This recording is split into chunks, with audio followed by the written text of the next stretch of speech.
वर्षाच्या शेवटी निकाल तयार करताना आपल्याला काही लेखी नोंदी विद्यार्थ्यांच्या कराव्या लागतात, ज्या वर्णनात्मक नोंदी आपण ज्याला म्हणतो.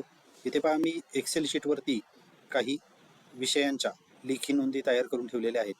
या नोंदी करताना मी माझ्या वर्गाच्या विद्यार्थ्यांच्या क्षमतेचा विचार करून या नोंदी अशा पद्धतीने तयार करून ठेवलेल्या आहेत.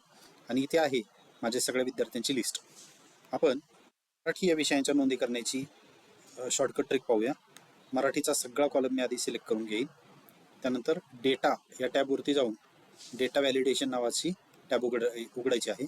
त्यानंतर इथं एनी व्हॅल्यूच्या जागी लिस्ट आपण टाईप करणार आहोत. त्यानंतर सोर्सवर जाऊन आपण ज्या ठिकाणी मराठीच्या नोंदी केलेल्या आहेत ती शीट उघडूया, सर्व नोंदी सिलेक्ट करूया आणि ओके म्हणलं की इथे मराठीच्या सगळ्या नोंदी आपल्याला पाहायला मिळतील.